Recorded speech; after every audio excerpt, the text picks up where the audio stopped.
Imagine stepping out onto the luscious green fairways of the course. You feel the warm sun rays on your skin. You smell the beautiful flowers, and you go to take out your phone to take a picture, but you're stopped in your tracks. You feel someone tapping on your shoulder. You turn to look. Someone is there to tell you that phones are strictly prohibited at the Masters tournament, and if you must check your phone, you have to be outside the gates. You didn't know that. Now you're looking crazy.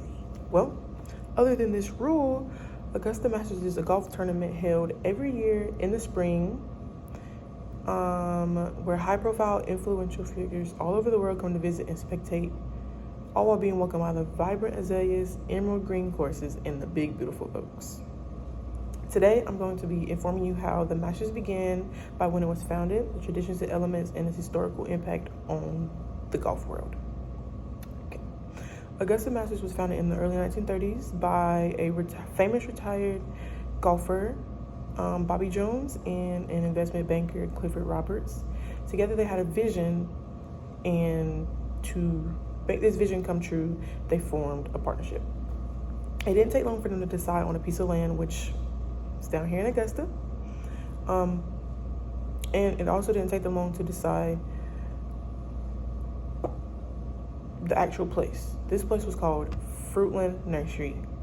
And according to GeorgiaEncyclopedia.org, Breckman's Nursery, also known as Fruitland Nursery, was the first large-scale horticultural nursery in the southeastern United States.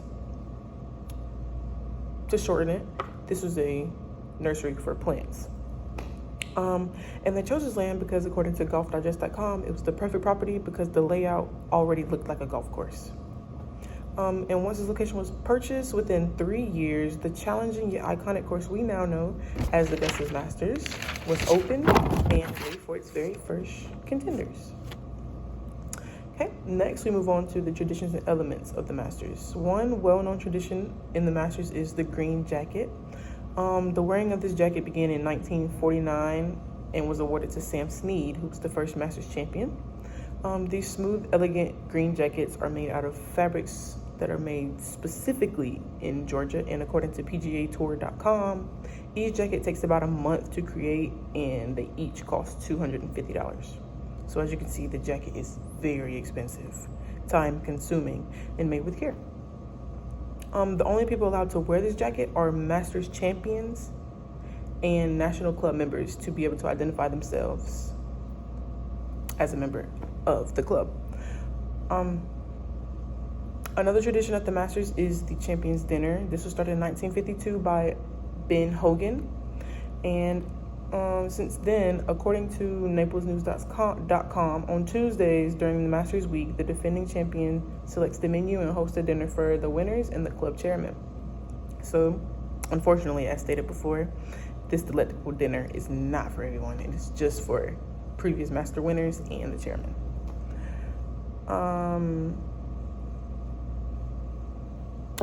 We move on to the most famous element of the Masters, which most people know as Amen Corner. This name refers to the most famous 3-hole stretch at Augusta Masters. Many say Amen Corner is the storm before the calm, not the calm before the storm, or the place where dreams are made or lost. This corner is very famous because it often serves as the turning point of the whole tournament. This sequence of holes will make or break your outcome because, according to the website golfdoctor.app, Amen Corner is so tricky because of the combination of layout, wind, and water hazards.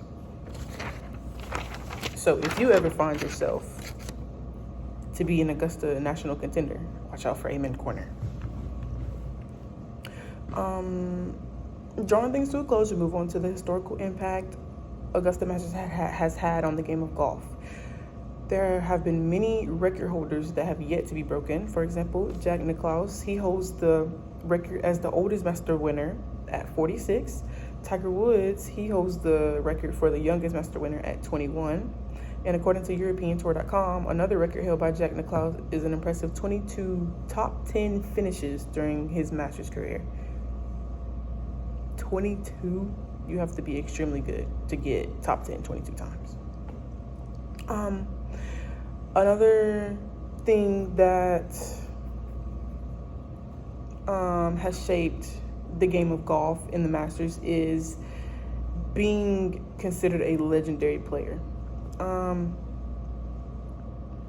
To be considered a legendary player, according to list.thebiglead.com, you have to have a very significant and successful career.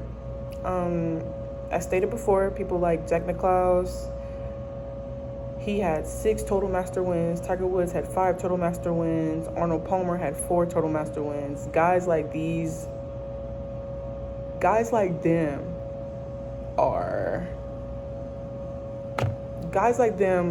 having careers like these guys will get you the title of legendary player. Lastly, Augusta Masters has significantly shaped the world of golf over the years, and it has attracted top golfers worldwide to come attend this golden event. Not only has it influenced the interests of others, but it also has set the standard for other golfing events, not just in competition, but in course design and tradition as well. Today I informed you on the history of Augusta Masters, by the founding of it, traditions and elements, and the historical impact it had on both the golf world globally and internationally. Year after year, champion after champion, spring after spring, the Masters continues to influence and inspire. The Masters is the crown jewel of golf, so if you wish to learn more about how and where golf began, Augusta Masters is the place to start. Thank you.